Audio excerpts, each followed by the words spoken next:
Hare Krishna.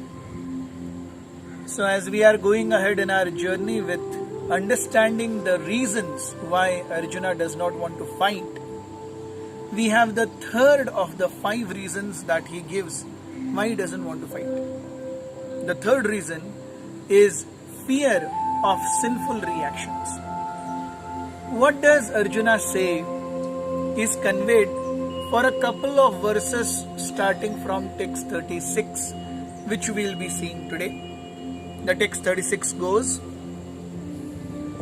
Papamevashrayedasman hatvaitamaatatayinah tasmannarha vayam hantum dhartarashtran sabandhavan swajanam hi katham hatva sukhinah syama madhava.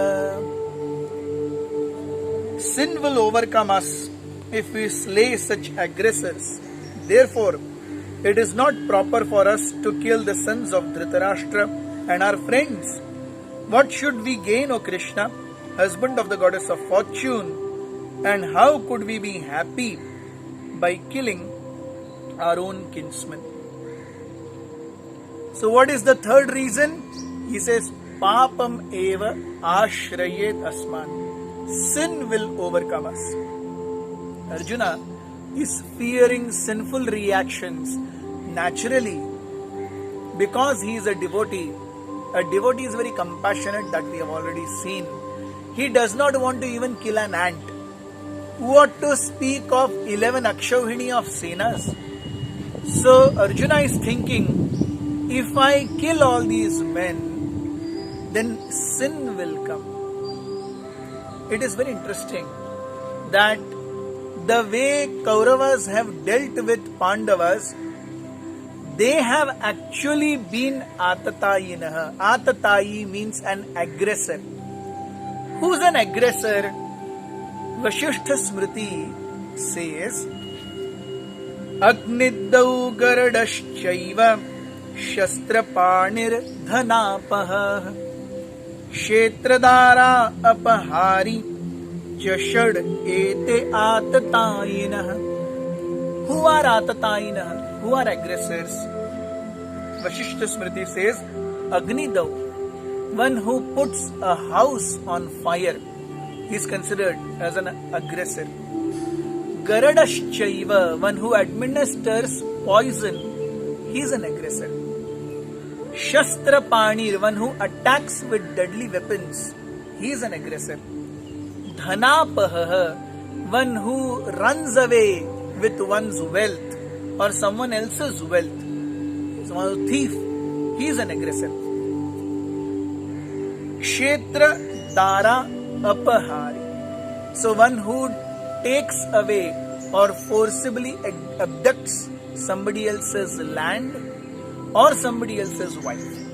So one who sets house on fire, one who administers poison, one who attacks with deadly weapons, who is a thief, one who steals wealth, one who aggresses on somebody else's land and somebody else's wife.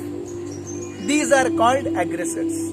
And Vasishtha Smriti and Manusmriti, they both say that there is no sin incurred in killing an aggressor. In fact, he must be instantaneously killed.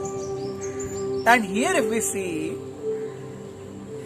Kauravas have done all these things to Pandavas. Yes, during the house of Lakshagraha Daha, they tried to put the house on fire in which the Pandavas and Kunti were.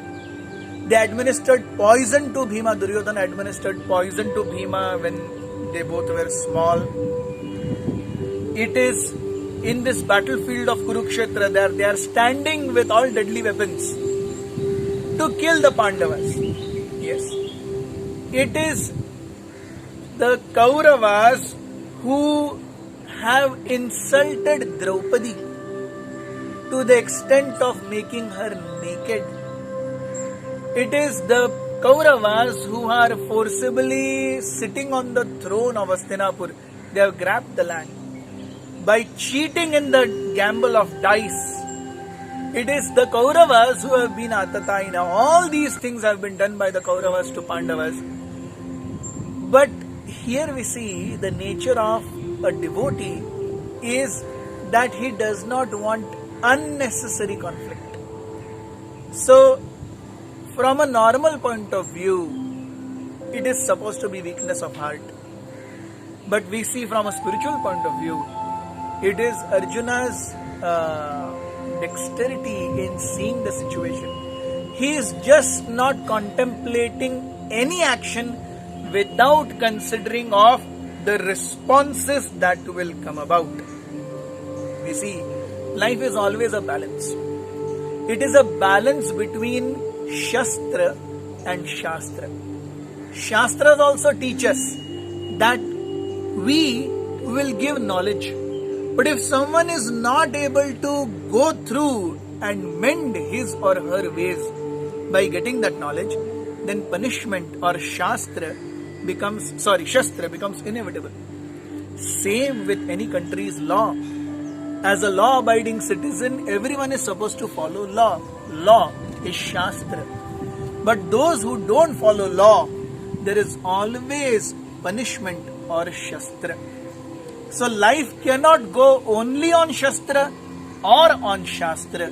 It has to be a healthy balance of Shastra and Shastra. अगर आप शास्त्र से नहीं सुधर रहे हो, शस्त्र आपको सहन करने ही पड़ेंगे. But here we see, because of Arjuna's overwhelming compassion, he is not able to take this step of punishing these Atatayinas. In fact, here Arjuna addresses Krishna as Madhava.